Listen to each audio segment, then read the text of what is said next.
내가 원하지도 않았는데 퇴직을 할 수밖에 없는 상황이다. 회사를 옮겼는데 잘못 옮긴 것 같아. 친구들은 다 회사 다니는데 나만 계속 백수로 있거나 이러면 이제 사회적으로 굉장히 루저가 되는 느낌이 든다고요. 일반적으로는요, 이렇게 유능한 탤런트가 없는 경우가 대부분이에요. 그럴 경우에는 어떻게 해야 되냐? 안녕하세요, 작가님. 안녕하세요. 이번에 그 나답게 사는 순간 비로소 어른이 되었다 이 책 네. 쓰셨잖아요. 네. 그리고 지금 유세미의 직장 수업 네. 그 채널도 운영하시고요. 네, 운영하고. 그 직장 생활을 얼마나 하셨어요? 저는 한 28년 정도?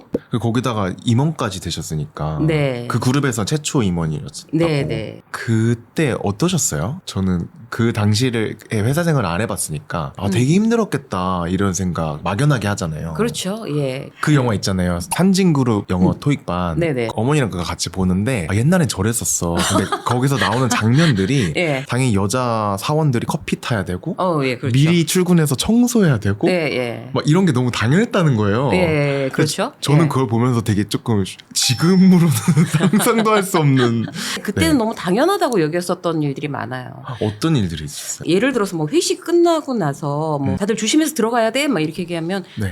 김대리는 조심할 필요 없잖아, 얼굴이 무기니까 막 이런 거 있잖아요. 근데 그때는 뭐 그냥 다들 와하하하 웃으면서 그걸 가지고 만약에 기분 나빠하면 기분 나빠하는 사람이 더 이상한 사람 되는 그런 네. 일들 많았죠 사실. 와. 그리고 저는 그 보신탕 에피소드도 되게 그 얘기 좀 해주실 수 있어요? 이제 저를 이제 어쨌든 보기 드문 이제 어쨌든 이제 리더로 크는 여성이잖아요. 그때 과장님으로 승진한 지 얼마 안 되셨을 그렇죠. 때였죠. 예. 근데 과장도 거의 없었으니까 슬슬 이제 발동을 걸면서 우리 이게 더운데 한번 으쌰으쌰 하자. 몸보신 좀 해야지. 네. 이러면서 자, 갈 거지 하면서 저한테 와서 유 과장은 못 먹지? 이제 이러는 거죠. 예. 그래서 저는 그때까지 한 번도 먹어본 적이 없지만 네. 거기서 못 먹는다고 얘기하는 게 너무 자존심 상했던 것 같아요. 그러니까 뭔가 내가 결격 사유가 있다고 생각을 했어요. 그래서 아니 안 먹어본 거지 못 먹은 건 아닙니다라고 또 당당하게 얘기를 한 거죠. 예. 그래서 갔어요. 네. 그거를 사실 먹고 싶지 않았어요. 요즘 같으면 나 그거 내 취향 아닙니다. 안 먹습니다라고 했을 텐데 그때는 막 먹는 척 해야 되는 게 굉장히 이게 센 거라고 잘못 생각을 했던 거죠. 근데 그때 마침 다행히도 이사님 이제 비서가 같이 따라왔는데 네. 그 친구는 이제 어린 친구였고 자기는 뭐 못 먹는다고 해도 괜찮은 어떤 그런 상황이었어요. 이제 그 직급이 굉장히 이제 어린 친구였으니까. 그래서 이제 저희는 이제 닭도리탕. 그래서 저도 이제 할 수 없이 이 친구를 배려하는 그런 어떤 마음으로 그러면 저도 할 수 없이 닭도리탕 먹겠습니다. 너무 아쉽다 이러면서. 네, 너무 아쉽다. 그래서 닭도리탕 먹었는데 거기 계신 그 주인이 막 들어오셔서 네. 아이고 닭도리탕도 뭐 괜찮아요. 내일 얼굴이 반질반질 할 거야. 육수는 다 똑같은 그 원래 개고기로. 네, 그걸로 한 거니까. 그래갖고 막 저 이제 속으로 기함하고 그 친구는 막 네. 울상이 돼서 화장실로 달려가고 이제 막 이런 상황이었죠. 근데 저는 뭐 이거든 저거든 저는 상관없습니다. 이런 식으로 뭐 꿋꿋하게 앉아 있고. 네. 근데 지금 생각해 보면 왜 그랬는지 모르겠어요. 그러지 않아도 됐는데 그죠? 그쵸. 예. 저는 이거 못 먹습니다.라고 얘기하면 됐잖아요. 한 번씩 그런 일을 겪으면서 그때도 이렇게 하면 안 되겠구나 이런 생각을 조금씩 더 하면서 제가 이제 성장했던 것 같아요. 그래서 이제 나에게 어떤 무례하게 굴거나 내가 이제 거부할 만한 어떤 상황이면 좀 당당해져야 되겠다라는 어떤 이제 그런 생각을 하게 됐죠. 그러니까 계속 그렇게 승진하시고 임원 되시는 그 분들은 정말 실제로 결혼 안 하시고 일에 몰두하시는 분 많으시잖아요. 근데 예, 그 사이에 맞아요. 결혼도 하시고 아이도 두 분이나 네. 하신 게 아니 대단하신 것 같아요. 저는 아들이랑 딸을 저희 친정 엄마 아버지가 음. 완전히 100% 케어하셨어요. 저도 다 맡겨 자랐어요. 저희 어머니 맞벌이여가지고. 그죠? 네. 예, 누가 키웠어요? 외할머니? 저희 큰 이모도 있었고 작은 이모도 있었고 저희 교회 권사님도 저 키우고 그렇구나. 이웃집 할머니 할아버지도 있었고. 그러니까 그렇게 일을 잘하는 여자를 키워내기 위해서 누군가의 전적인 희생이 필요해요. 맞아요. 예. 저는 그래서 우리 아들이 많이 아팠거든요. 그래서 회사를 그만둔 거예요. 그러니까 임원 3년 차에 그만둔 이유가 우리 아들이 아파서 막 네. 회의하다 말고 자 오늘 그만둡니다 이렇게 하고 짐 싸갖고 나온 거예요. 그러니까 저는 그 얘기가 너무 충격적이었거든요. 어렵게 올라간 자리에 3년 만에 퇴사를 하셨다는 게. 예. 그러니까 저희 아들이 굉장히 아팠어요. 네.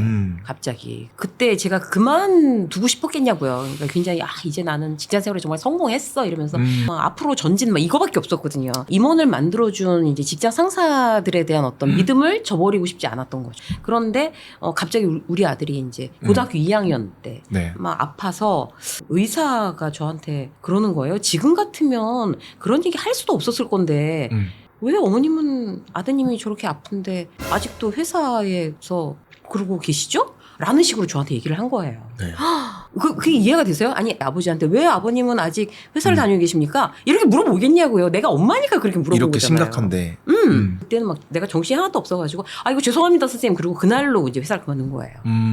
이제 저희 아들이랑 굉장히 막 여러 군데를 이제 다녔어요. 이제 막 베트남도 가고 인도네시아도 가고. 근데 많이 회복됐어요. 거기 가서. 대한민국이 아닌 다른 땅에 가 있는 게 굉장히 이렇게 마음이 좋아진 것 같더라고요, 아들이. 그러고 나서 아들은 너무나 이제 건강해져서 대학 가고 이제는 취업하고 막 이제 이런 이제 정상적인 과정을 걷는데 아들이 대학을 딱 들어가고 나니까 저는 뭐가 됐겠어요. 예? 경력 단절. 그냥 아줌마, 백수 아줌마. 여기. 그러고 나서 이제 뭘 해야 될까? 라고 이제 생각을 하다가 그래 어딘가에 이제 취직을 하자라고 해갖고 아 정말 여기가 되면 들어가야 돼라고 생각하면서 헤드헌팅 회사가 이제 요청하는 그런 데 가서 면접도 봤는데 안 되는 거예요. 스펙은 무겁고 취업을 시키기에는 좀 그렇고 막 이게 좀 안 맞았나 봐요 제가. 네. 그래서 결국에 내가 나를 고용하자 이렇게 된 거예요. 그래 내가 사장을 하지 뭐. 내가 나를 고용하면 되지. 아무도 고용을 안 하면. 이렇게 해서 그때 이제 책 쓰고 기업 강의를 시작을 하고 그러다 보니까 뭔가 이제 플랫폼이 있어야 될 것 같아서 유세미 직장 수업이라는 이제 채널도 내가 제일 잘할 수 있는 게 뭘까? 그때도 그렇게 생각했어요. 내가 제일 잘할 수 있는 거는 글을 쓰는 거고 기업에서 내가 경험했던 회사에 대한 내용을 강의를 하는 거고 유튜브 채널에서도 내가 원래 잘하고 있던 거를 방송을 하자. 이제 이렇게 된 거죠. 아까 앤드류님이 경력 단절이라고 말씀하셨는데 그 네. 경력 단절은 굉장히 일찍 올 수도 있어요. 그래서 막 30대 나는 뭐 경력이 한 5년밖에 안 되는데 이것도 경력 단절이라고 해야 돼? 경력 단절이죠. 5년도 굉장히 중요한 직장 생활이니까. 그런데 그럴 때도 절대로 이제 사회로부터 나는 완전히 그냥 낙오자가 된 거야 라고 생각하실 이유가 전혀 없다는 거죠. 굉장히 중요해요. 그 부분이.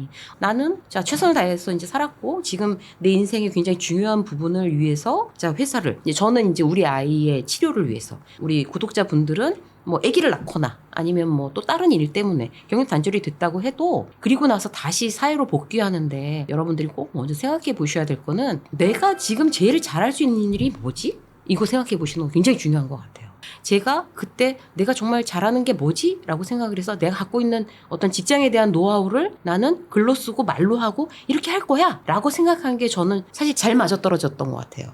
그런데 그때 저한테 그 일을 하는데 아무도 찬성하지 않았어요. 친구들도 그렇고 가족들도 그렇고 유튜브? 무슨 말 같지도 않은 얘기야. 뭐 이렇게 된 거죠. 작가? 왜? 갑자기 직장 생활만 하다가 그냥 회사를 들어가.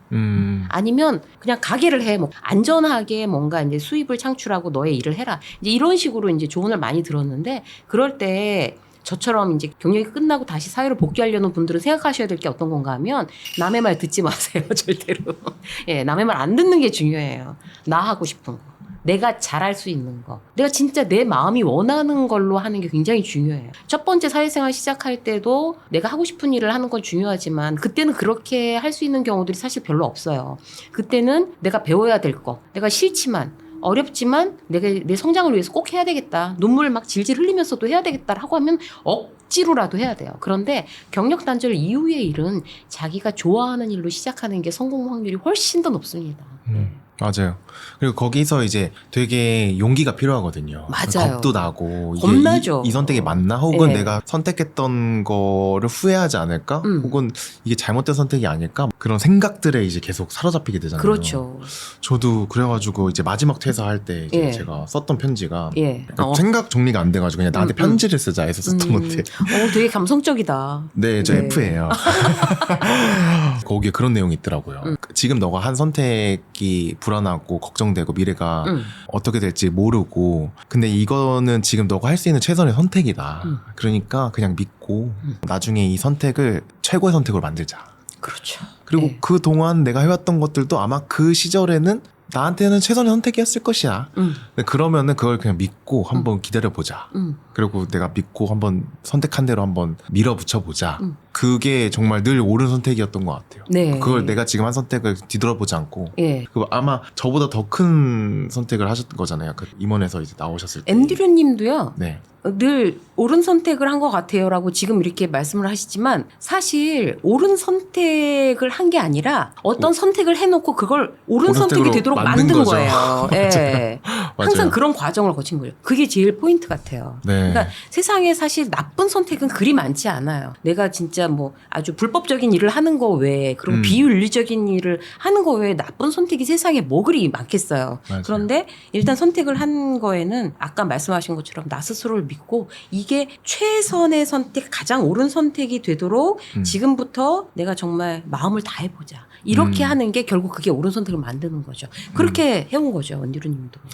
그 임원을 포기하시고 그 아들과의 시간을 보내시고 그리고 또 거기서 이제 아들이 이제 좀 자리를 잡고 이제 다시 본인의 이제 자리를 찾아가고 그 네. 과정에서 되게 수많은 것들이 있었을 거예요. 근데 거기에서 좀 배운 것들이 있다면 뭐가 있을까요?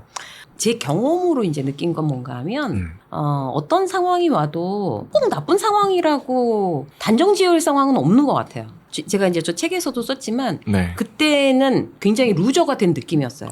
임원이 뭐라고 그런 거 안 하면 되지. 그러니까 회사를 딱 그만뒀을 때 그게 아무것도 아닌 것처럼 느껴지더라고요. 분명히 의사가 아니, 엄마 때문에 애가 아픈 게 아니에요라고 네. 얘기를 했는데도 저는 이제 저 때문에 그런 거라고 이제 모든 세상의 엄마들이 다 그렇게 생각을 하잖아요. 네, 네. 주변에서 이제 수군거리는 소리가 다 들리는 것 같았어요. 그래, 역시 여자는 애를 잘 키워야 돼. 그렇게 일만 한다고 그렇게 나대더니 좀 봐라, 애 아프니까 금방 그만두잖아. 그 일도 실패하고 육아도 실패한 사람이 된 것 같은 예. 기분이었을 그래서 것 같아요. 굉장히 참 마음이 너무 안 좋았어요. 지금은 그때 회사를 그만둔 건 인생 최고의 기회였어라고 생각을 하는데 그 기회를 만든 거는 어떤 절대적인 게 아니라 위기의 상황에서 그걸 갖다 긍정적으로 보려는 어떤 마음 이런 게 결국 그걸 최고의 기회로 만드는 거죠.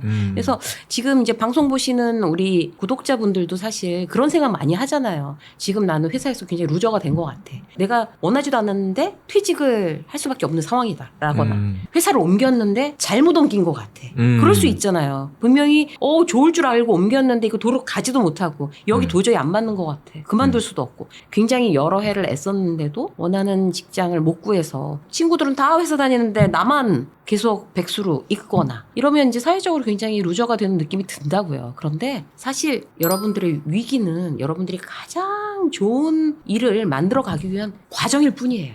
그렇게 생각하시면 맞아요. 이제 제가 경험을 해본 사람이기 때문에 이제 자신 있게 말씀드릴 수 있어요. 그래서 어차피 잘 될 건데 어차피 해피엔딩인데 이게 과정이구나. 그럼 이 과정을 내가 어떻게 잘 정말 넘어갈 수 있을까. 이런 거에서 이제 조그만 거 아주 작은 거 여러분들은 그냥 오늘 아주 작은 부분에 나만 구하면 될 것 같아요. 그러니까 조금 더 일찍 일어나자. 그냥 뭐 내일서부터는 맨날 7시 일어나자 뭐 이런 거 있잖아요. 예? 아침마다 30분만 운동하자 이런 거 아주 조그만 거 이게 꼭 할 수 있는 거 이런 것부터 이제 작은 성취를 자꾸 이제 쌓음으로 해서 작은 성취가 자꾸 쌓이면 자신감이 쌓이고 그래 할 수 있어. 지금 이 위기를 좋은 기회, 터닝 포인트로 만들 수 있을 거야 라고 생각하시면 좋을 것 같아요. 저 얘기 들어보니까 약간 나의 기준이 타인이 되면 그게 불안하게 되는 그렇죠. 요소인 것 같거든요. 네. 그 남들이 나를 어떻게 보고 네가 잘못한 거야. 네. 네가 지금 실패한 거야.